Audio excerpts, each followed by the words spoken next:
Министерство внутренних дел РТ наконец сообщило местонахождение пропавшей ранее матери известного оппозиционного блогера Шерзода Махмаджонова, проживающего в Германии и выступающего под псевдонимом Абдурахмон-09. В МВД подтвердили, что жительница Вахдата Шахида Махмаджонова находится под арестом, и в ее отношении возбуждено уголовное дело по части 2 статьи 307 УК РТ «Организация деятельности экстремистской организации». Причем власти не скрывают тот факт, что женщина преследуется из-за деятельности ее сына.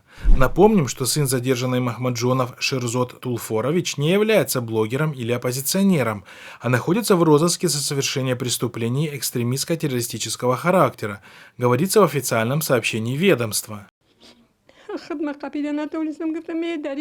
Напомним, что 3 февраля Шахида Махмаджонова пошла в УВД города Вахдат и не вернулась домой.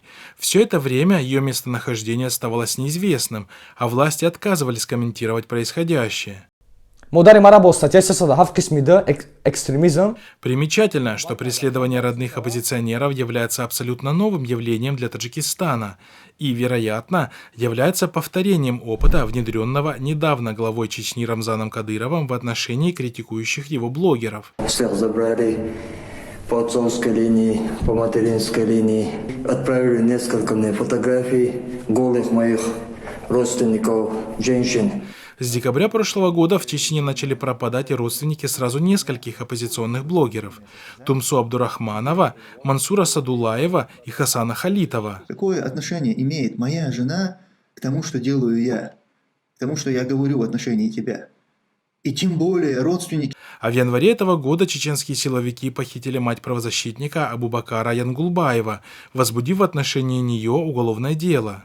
Я ненавижу Кадырову вашего и Чечню. Чечню я имел в виду Кадыровскую Чечню. Моя мать может быть мертва. Но я лично Кадырову это никогда не прощу. Я извиняюсь, до свидания.